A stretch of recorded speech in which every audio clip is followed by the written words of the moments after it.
I have the same professor from my philosophy class last semester, this semester, and his understanding of like philosophy is that he'll sit down like in our circle of chairs and whatever, and kind of put himself on our level, which is really nice. And that's always been something that's a really big thing, because like you don't think about it. Like as professors, you're used to standing around talking, lecturing, and all the other dynamics in your class. But I've had a couple of professors who will sit down with us and just, I want to know how you think. And my professor, his name is Mike Shaw, and he always is like, okay, well, what do you think?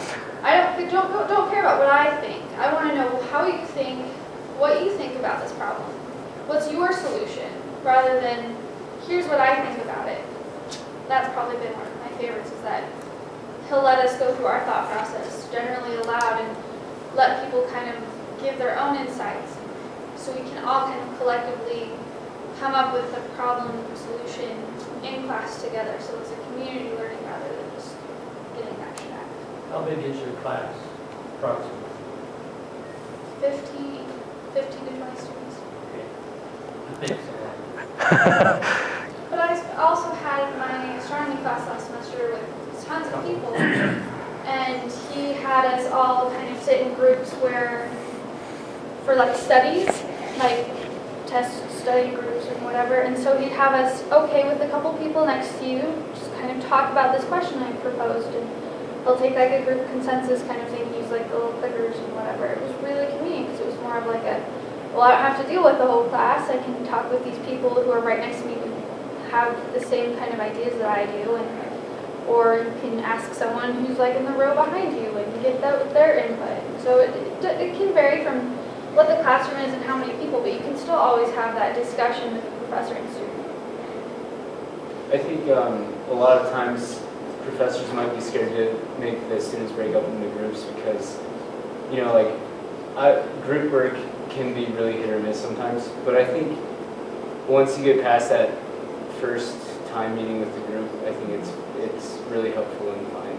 Like the first time might be awkward and kind of like, what do I say to these people? But then after that, I think it helps a lot. For me, I think a lot of what makes a class effective is kind of follows.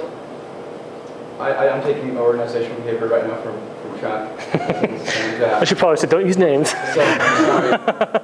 But something that I really love about what we talked in our first day of classes is the learning responsibility doesn't solely fall upon the professor and doesn't solely fall upon the student. You quoted, when the student is ready, the teacher appears. And I feel like the classes that go best is when I am prepared, and then like what Jeff said, when there is that engagement of, this is why I'm studying what I'm studying, and there's that connection. Okay, is there a time that it didn't go very well? Do you guys want to share, or? Nate, you don't need to use this class. Oh, right. I've got one. Okay. In my humanities class last semester, I had a wonderful professor. Like, she was generally really good about things. And one time she gave us a group presentation and assigned everything, our groups, what we were talking about. And it just didn't allow for a lot of creativity, and I felt like that was kind of a necessity in a humanities class when you're learning about the arts and everything. And so I just feel like when everything is so strict and straightforward that there's no room for like thinking, then it really hinders the classroom, because it's like, well, now I'm not allowed to give my insight, or I'm not allowed to say anything against this. Okay.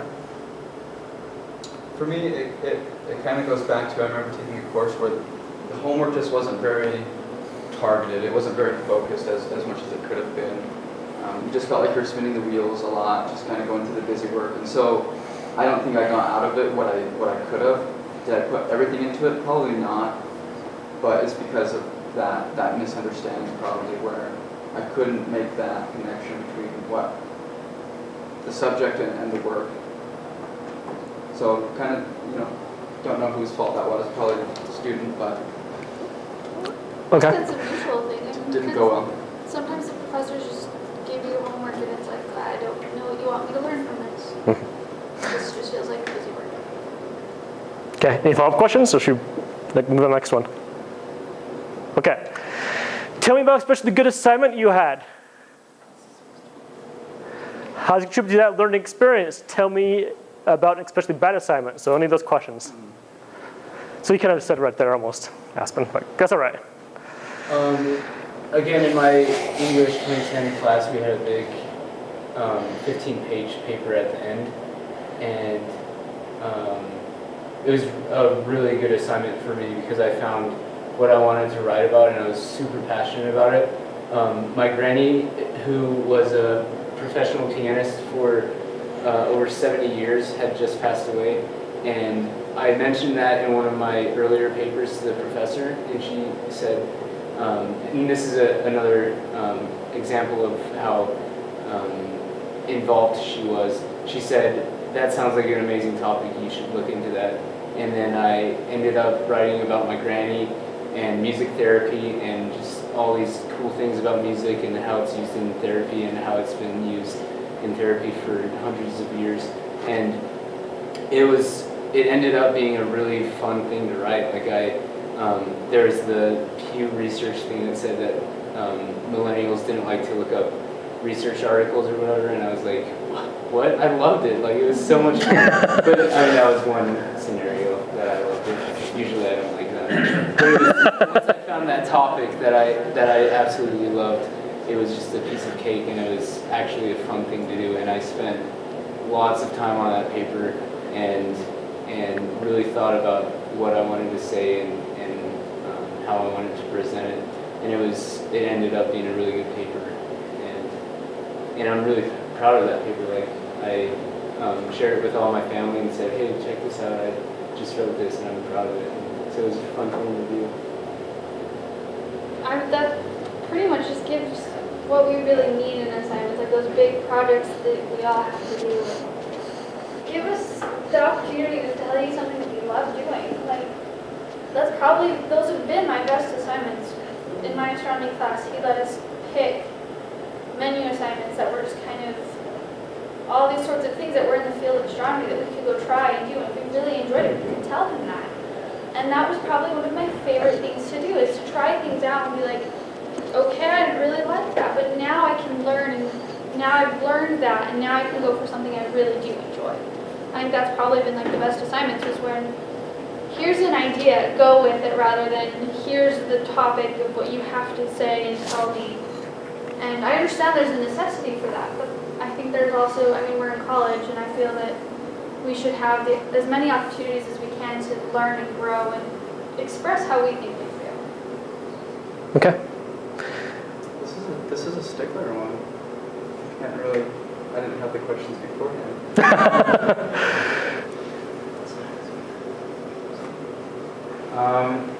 For me, I kind of would go back to kind of what Jeff talked about. The writing assignment. I've had some very good writing assignments in whether it be English 2010 or a great spectrum of different classes, but the ones that I feel probably the most proud of are the ones that were really close to the heart. So the ones that I could really connect with. Okay. So any follow-up questions? Go ahead. So you guys, I want you to know my class. What do I do with my students who are like, I don't know, I don't know what to pick. Give me a topic. Just tell me what to do. What do I do with those students? I have my Strauss class, and he gives us like a list of topics, but he also is like, here, if you have something you really want to write about, then just run it by me and approve that. So I mean, there's a point where you can have a structure of like, if you can't really think of anything, or you can explore these ideas to get your own ideas. So just kind of, so in some classes you need to have that, especially with like the lower levels, and sometimes the students just aren't engaged, especially if it's a general ed class of like, I just have to be here, and this isn't really what I want to do, which is how I feel in a lot of my science and math classes, but that just sound like either of them. So I think there's just, has to be some engagement, and if there isn't any, then you kind of have to guide us along.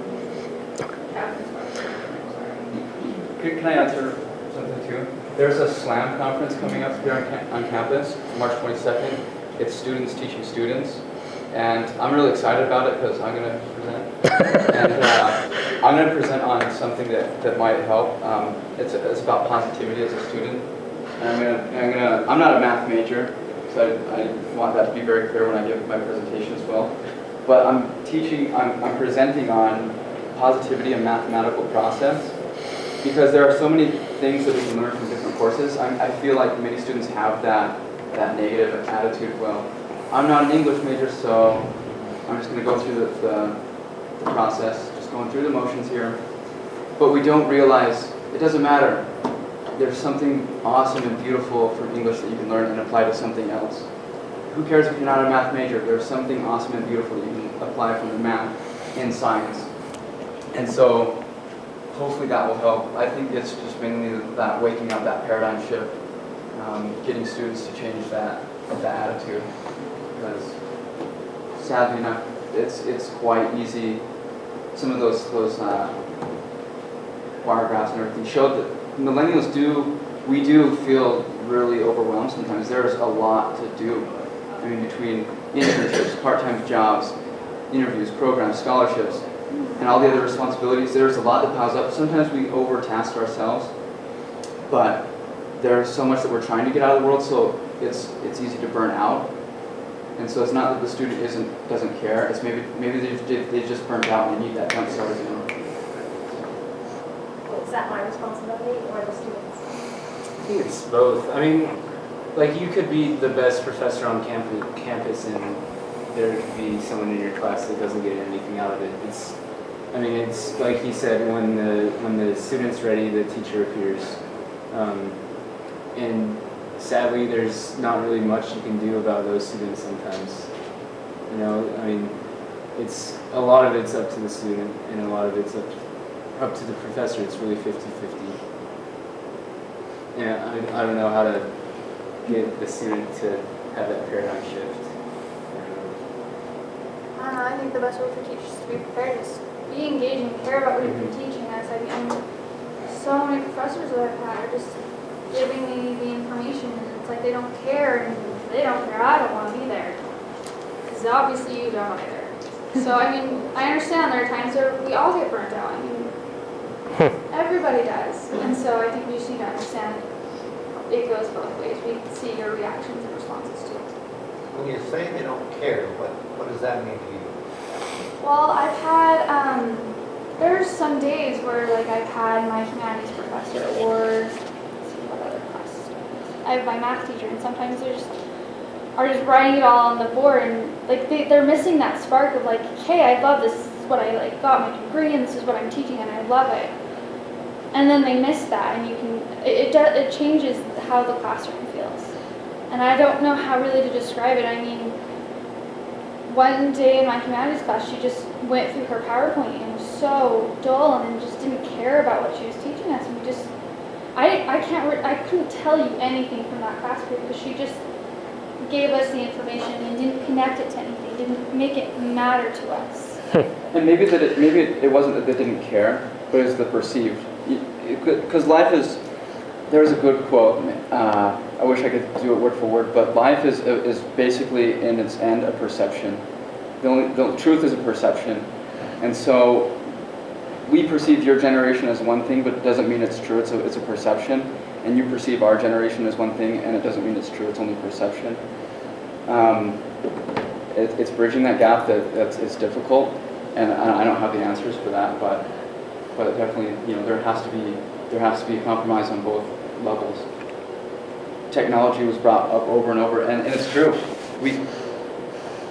Our generation might get a bad rap, you know, distracted, always on their phone, always on the computer, and it's true. I'm not going to argue that. But there also are some very good stimuli out there that we are receiving. TED Talks. There's a grand array, and so the connectability, to follow maybe some famous people, just because they're on Twitter doesn't mean they're doing senseless things. I don't personally use Twitter, but you can follow the President of the United States if you want to. You can follow whoever you want. Maybe that was a bad example. but you can follow some other people.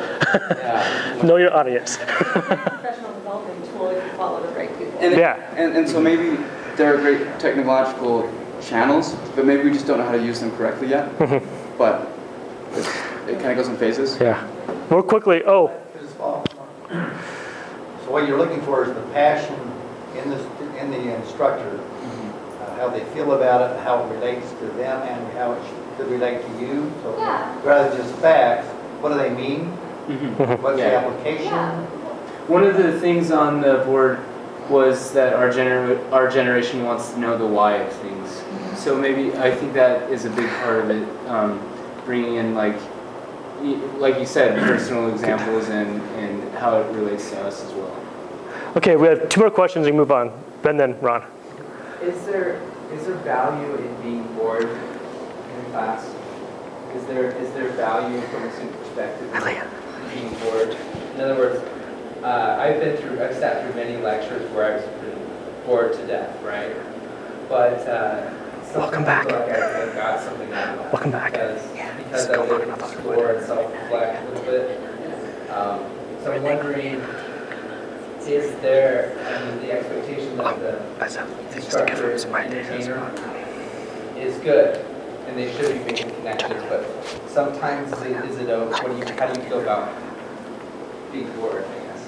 I feel like that has, like it depends a lot on the class and like what the professor gives out like initially of like, okay, here's what I kind of want to talk about in class and give some introspection on this, or here I'm just going to make this matter to you because I understand that you've been taught this a million times and this doesn't really matter to you. So it does depend on like the material and what you're trying to teach. I mean, if you're trying to teach us like quantum physics, then you're gonna have to make connections for me because I don't care. But if you're trying to teach me how Plato considered all these ideas of like Pythagoras and the Heraclitean ideals and how this wonderful idea has influenced our lives, I mean, you're going to have to just, you can give me that information and I want to think about it. Sometimes you just have to present it in a different way of, here, I want you to think about this because this is something that's really interesting, but I can't just give you your own thoughts. And then other times you're like, okay, I'm going to kind of take you through this because I understand it's either really difficult or you just don't want to. So it just depends on your subject matter, I think. Okay, last question. You Ron? Okay. All right, last question up here. Tell me about especially good learning experience you've had outside the classroom while at the university. How did learning occur and how it contribute to your learning experience? So take a minute, almost out of time, so. I have one, I have to take notes. Go ahead. So last semester I had a professor who gave us, we had 2 papers during the semester, and the first one, he was like, okay, I want to give you guys one-on-one time and talk about this paper of yours. And he was really invested and cared about each of his individual students. And so when I went and talked to him, I was like, here's all these questions I have here, what can I do with this? And he just stopped me and was like, you have this brilliant mentality. You think like a philosopher. You should consider going into that. And so I took his advice to heart. I mean, I'm taking 4 philosophy classes this semester, and I love it. Like, I wouldn't have understood that why I always question things, why I question why numbers are the way they are, why letters exist, why we've created these things that everyone seems to take for granted. I now understand and have a direction to go into. I mean, without that, I probably still would be stuck with an undecided major and having no idea what I wanted to learn. And now I do because the professors invested in what I learned. Yeah, you go. I think I'm gonna take it back to what I talked about how my granny died last semester, and that kind of sparked like my interest in music therapy and stuff. And I think that was a big thing because that was the first person that was really close to me that has died. I mean, my uncle died when I was 7, but I didn't really fully grasp it. But having my granny die, I think it just really cemented, like, what do I really care about? Like, what really matters to me, like, outside of school and in school. And I found out that family is a huge part of my life, and that learning and going to school and all of this stuff will really help me in life to have a happy family and to provide for them and stuff. And so it kind of just, I don't know how really to explain it, but it just kind of got the gears rolling in my head and really made me think about why I'm really here and what I really want to accomplish in my life and what's closest to my heart. I think that a lot of the greatest lessons that I've learned have come from being involved, like Aspen and Jeff have said, being involved in the CAL program, the honors, the Scots, the Service Council, working towards those outside of class things is really where the rubber meets the road. That's why you're getting an education. That's why you take the business writing class, so you can write an effective email.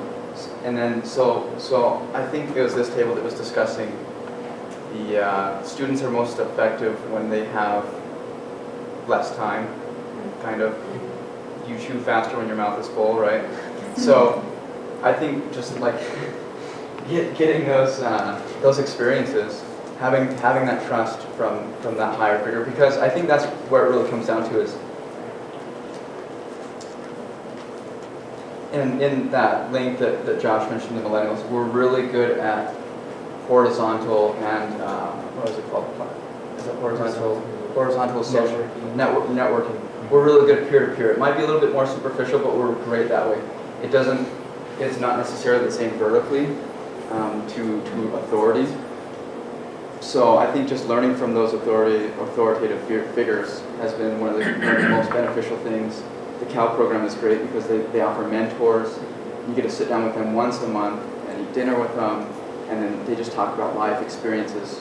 Learning is very anecdotal, so some of those great gems of knowledge have come from that for me.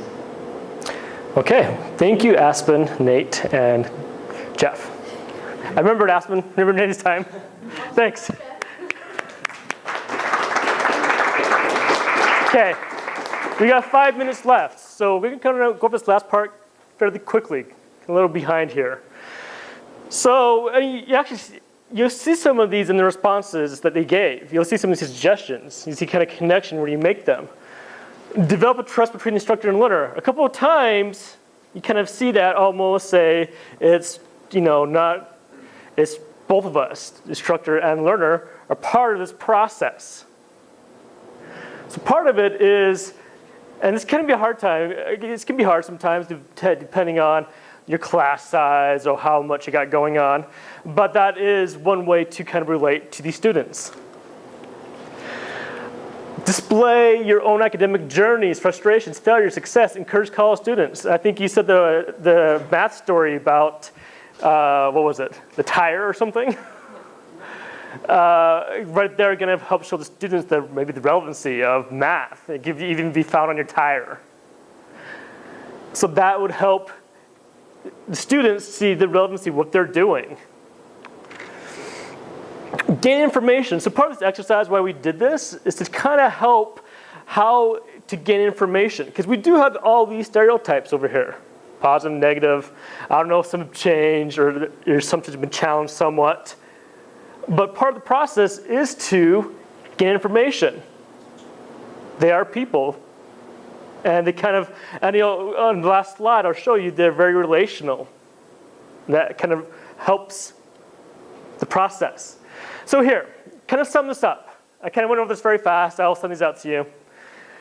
These are kind of the 5 R's that you could think about of how to relate to students. Research-based methods. So students by far, they do like active learning, But even then, active learning has to be relevant. It has to be rational to it, rationale. They can't just be doing it and not see the connection. That's when you get kind of pushback. Relevancy. Did you hear that a couple times in there? You hear the responses. They like to see why it's relevant. Why am I learning this? Why am I making this assignment? I don't want to do busy work. The rationale. So it helps to kind of explain. Of course, you got to explain your assignments, but why it might connect, why you're doing an assignment, how maybe it's relevant, again, outside the class, what it might use it. I've taught psychology for 5 years. One of the hardest things to do is just to get students to write an APA style. They hate it with a passion. They don't get why there's all these nitpicky rules. And I've tried to help them understand it's part of professional competency. If you go to grad school, they expect you to have these skills where you can write an APA style. And I think that helped with the rationale part of it. It's a part of competency for preparation. Relaxed, yes. This generation is very relaxed. And you kind of see that. Well, how do you prefer to be dress each other? What's the proper way of dressing each other? They're more kind of very informal. Dress, the way they talk, interactions. Yes, Rick? You have to be so careful. Because that line where they want to call you dude is so thin. When suddenly they feel comfortable telling you they're going skiing, I'll be missing that exam. And it infuriates me. It's like, it's just, I don't know. Yeah, you say. So relaxation gone. Exactly. Trying to find that point where there's still that little level of respect so that they don't feel comfortable telling you things that they shouldn't be telling you, or treating you in a way that they shouldn't be telling you. Right, and again, it's kind of to develop that relationship. The rapport, Very subtle thing. yes, and that's the difficult part, to develop the rapport. So they kind of see like what's appropriate, what's not appropriate. Otherwise, they might just do whatever. With that line, right? Whatever to you, like, you know, the biggest problem, I think, is they begin saying things to indicate your class is just not important. That. Yes, yes. And that's the thing professors hate to hear, right? You It's may boring, think it's not You important. may think it, but I don't have to know that. Right, Big difference, you know. right. I'm not sure how much I agree with that. I'd rather know that somebody doesn't like me than always be wondering why they're not talking to me. I'd rather have a student tell me, I'm not going to your class because I'm going skiing, and tell them, that's fine, you're getting an F for this class. If they want to be open with you, then it just stands true that you should be open with them. And if you can't be open with them, you shouldn't expect us. Interesting. So there you go. Except you don't get your playing off of an entitlement. They want a paycheck and not a job many times. They want a grade, not to be educated. So how else do we offset that unless we actually tell them what the consequences of their actions will be? So you have to pick and choose your battles to win, said the parent of the teenager. You have to decide, can I convert them to a greater view of their career potential, their career possibilities, their long-term value added, or do I let this one go behind the bureaucracy of you're going to need a grade, you're going to get the grade you earn, if you don't be here, you're going to get a 0, and that's the way it is. This time, maybe next time I'll fight a little bit Okay. harder. It depends on how harsh you want it. We're almost out of time, but one more comment, actually it's from Millennial. How appropriate. I think, sometimes we do just need to fail, let us fall on our face. Because if we don't ever learn that, you can't be carried your whole life. Yeah, one of the best learning experiences I had in college, I actually, at first, I thought was like unfair. Like, I didn't get the grade I deserved. Kind of attitude, the entitlement, right? Yeah, And the best thing actually happened afterwards. I'm like, oh, wait. I actually really did very poorly on this assignment and was justified, and I actually was very grateful for it. But yes. Okay. And I don't think a relaxed approach means that you give in to everything. I mean, I have students emailing me all the time, hey Heidi, what's going on with tomorrow? So I don't like that. So, but I don't say, please do not address me that way. That was rude. I just try to say, I'd really appreciate it if you, I don't mind they call me Heidi. It's the hey Heidi. What's Yeah, sound like what Rick is saying, yeah. It's too casual. Yeah, so they kind of, you want a little more formality there, yeah. And I think they need to learn that because I am trying to teach them. When you go and you work for somebody, you don't email your boss and say, hey boss, what's up? I mean. You don't? I think I did today, just kidding. Okay. I never had a job where I got you. Go ahead, Aspen.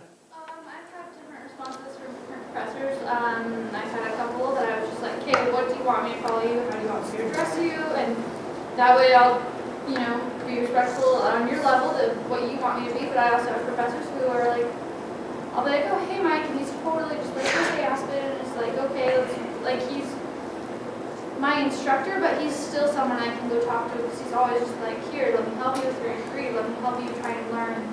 So I think it varies from professor to professor, and there's some that's like, right. If your goal is to try to have them develop that behavior, professional behavior, how to address them appropriately, then you might explain to them that's why you're doing it. Say, when you got the job, you can't just say, hey, dude. You have to be more. Helpful. I hope you didn't think that's what I was oh saying. no, I'm just. I still want to have that rapport, but you can still have a rapport and friendship with people and use language that's appropriate. Yeah, and I have great relationships with some of my professors. It's like, okay, hi, Dr. Vincent, like that's. I understand that there's that level of respect, and so I just think sometimes it just varies on like how you act in class and like what your kind of expectations are in the classroom, rather than. I know, Okay, final comment from Rick, and we're done. I think one of the things that we struggle with older professors is we presume that you know how to conduct yourself in a classroom. We presume that you know how to be respectful to other people, to your instructors. We presume that there's a basic, fundamental level of understanding how you conduct yourself.